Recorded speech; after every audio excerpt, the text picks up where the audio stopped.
Bonjour, bonsoir. Soyez le bienvenu à l'Université du Succès.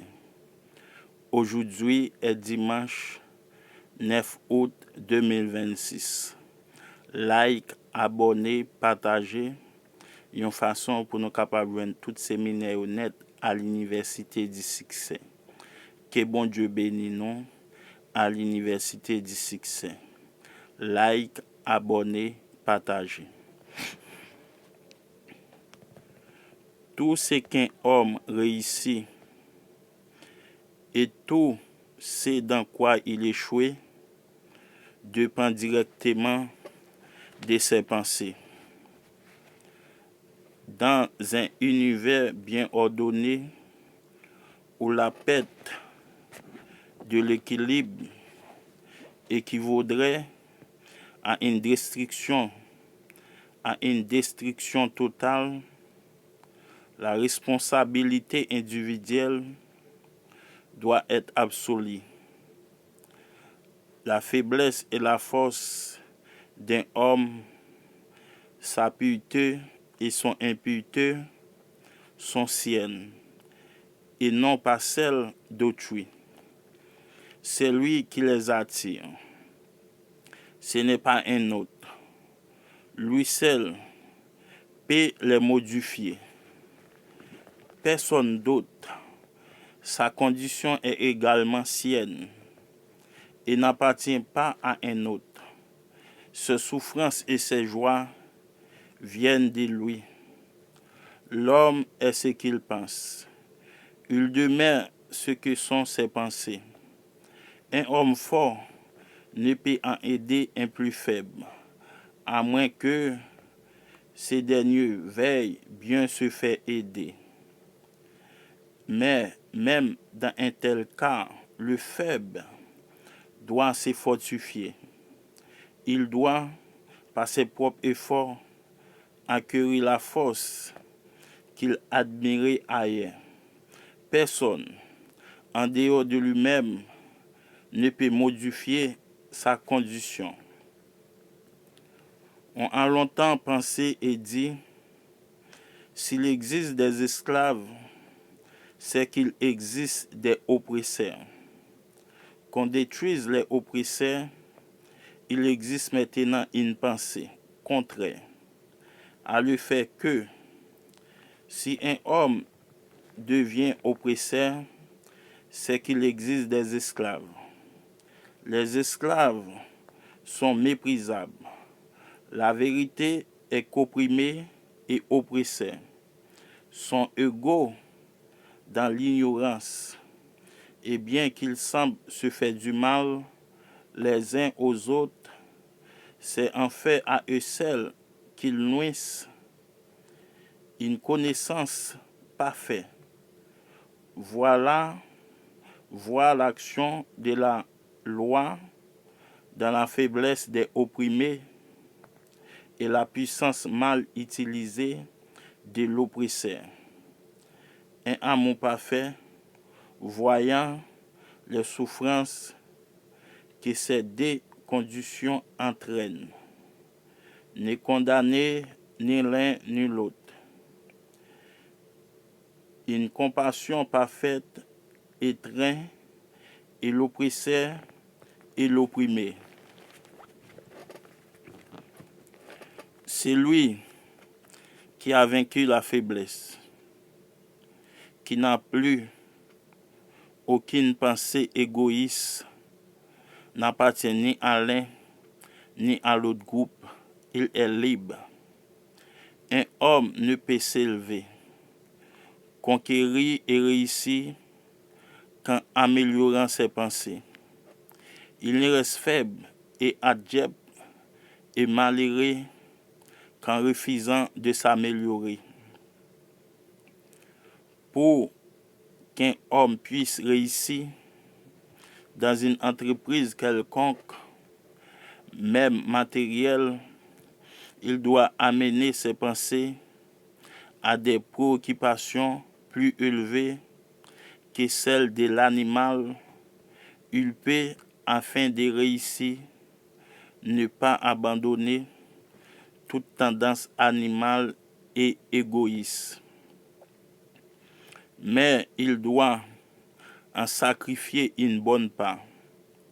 Un homme, c'est complaisant dans des pensées bestiales, ne peut penser avec précision, ni planifier avec méthode. Il ne peut définir et développer ses ressources latentes et ne réussira aucune entreprise. S'il ne peut contrôler ses pensées, il ne peut prendre ses affaires en main et assumer ses responsabilités sérieuses. Il est incapable d'agir seul et de façon indépendante, mais il n'est en limité que par les pensées qu'il décidait de nourrir. Il ne peut y avoir de progrès ni de réussite sans sacrifice. La réussite matérielle d'un homme se mesure par les sacrifices qu'il fait de ses pensées mauvaises, par la concentration de son esprit sur le développement de ses plans et par la force de ses résolutions et de sa confiance. Plus ses pensées seront élevées, plus juste il deviendra et plus son succès sera grand. Plus ses entreprises seront heureuses et durables. L'univers n'est favorisé par les avides, les malhonnêtes, les vicieux, bien que l'on puisse parfois penser le contraire. Il aide l'homme honnête, les magnanimes, le vertueux.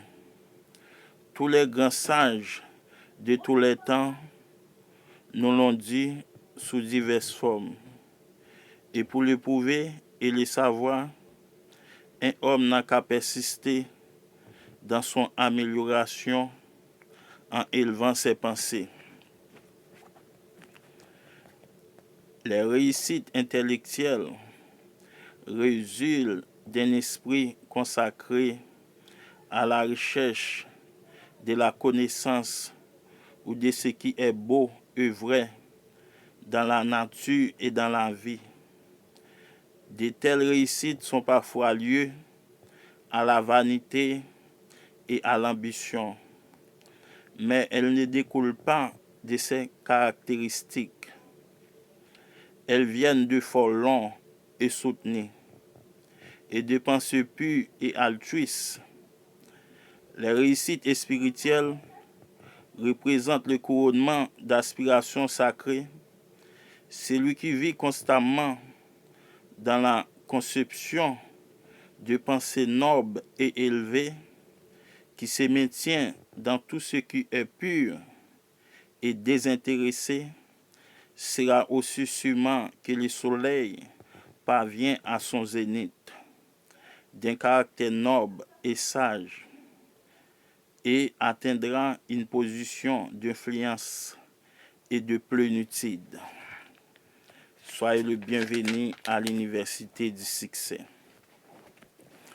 La réussite, quelle qu'elle soit, est le couronnement de l'effort, le diadème de la pensée, par la maîtrise, la résolution, la pureté, la justesse et des pensées bien dirigées. Un homme s'élevé par des pensées confises. L'indolence, l'impureté, la corruption, un homme s'abaisser.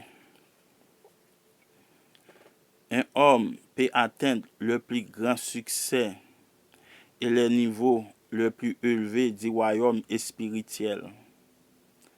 Mais il peut se retrouver à nouveau dans l'infortune et la faiblesse en laissant des pensées arrogantes, égoïstes et corrompues prendre possession de son esprit. Les victoires atteintes ne peuvent être maintenues que par la plus grande attention.